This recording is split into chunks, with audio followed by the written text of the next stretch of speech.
जय हिंद दोस्तों, कल यूपी में दूसरे चरण के लिए वोट पड़ने हैं, तो मुझे लगता है आप तक ये जानकारी पहुंचाना जरूरी है।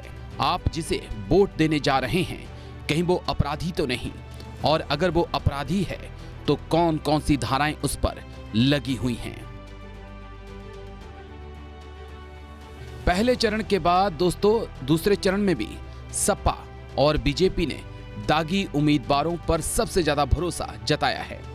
दूसरे चरण की 55 सीटों पर 25% से अधिक उम्मीदवारों के ऊपर आपराधिक मुकदमे दर्ज हैं।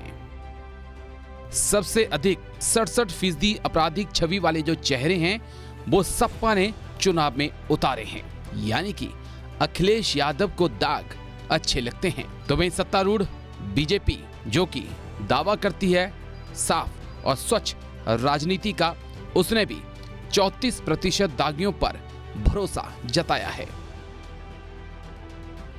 और मैं आपको बता दूं कि मेरे खुद के आंकड़े नहीं हैं, चुनाव से पहले ये आंकड़े एडीआर ने जारी किए हैं। इस चरण में कुल 586 उम्मीदवार हैं, जिसमें 584 का शपथ पत्र एडीआर ने खंगाला है। रिपोर्ट के अनुसार इसमें 147 उम्मीदवार लगभग 45% आपराधिक छवि वाले हैं। वह समाजवादी पार्टी ने दूसरे चरण में भी सबसे ज्यादा दागी नेताओं को प्रत्याशी बनाया है। पार्टी ने 67% आपराधिक छवि वालों को टिकट दिया है और इन्हीं के भरोसे अखिलेश यादव ये उम्मीद कर रहे हैं कि 5 साल बाद सत्ता मिल पाएगी। इस मामले में दूसरे नंबर पर कांग्रेस है, जो लंबे समय से यूपी की सत्ता से बाहर है। कांग्रेस के 43% उम्मीदवारों पर आपराधिक मामले चल रहे हैं। दागियों को टिकट देने के मामले में बसपा भी पीछे नहीं है, तीसरे नंबर पर पहुंच चुकी है। बसपा ने दूसरे चरण में 36% आपराधिक छवि वाले नेताओं पर भरोसा जताया है। मैं बात अगर बीजेपी की करें, जो कि साफ और स्वच्छ राजनीति की बात करती है, तो उसने भी 34% ऐसे नेता उतारे हैं जिन पर दाग लगे हुए हैं।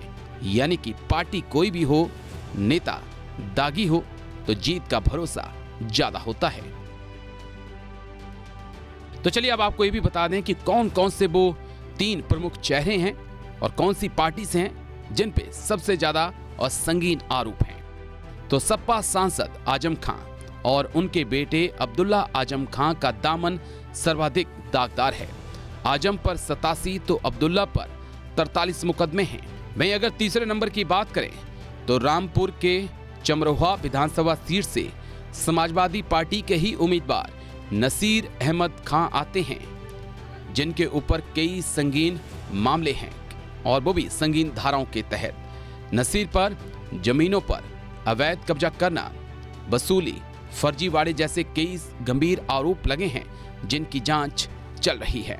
तो देखा आपने कि पहले चरण के बाद दूसरे चरण में भी सपा, बसपा हो, कांग्रेस हो या बीजेपी हो, सभी को दाग अच्छे लगते हैं, क्योंकि इनको लगता है कि दागी नेता होगा तो ज्यादा चर्चा में होगा और ज्यादा वोट पाएगा। तो कल जब आप वोट देने जाएं तो जरूर अपने नेता का इतिहास गूगल में जाकर खंगालें, उसके बाद ही वोट करें। नेता चुनें, अभिनेता नहीं। और ऐसा भी नहीं कि जो चुन तो आप लें लेकिन 5 साल जेल में काट दें।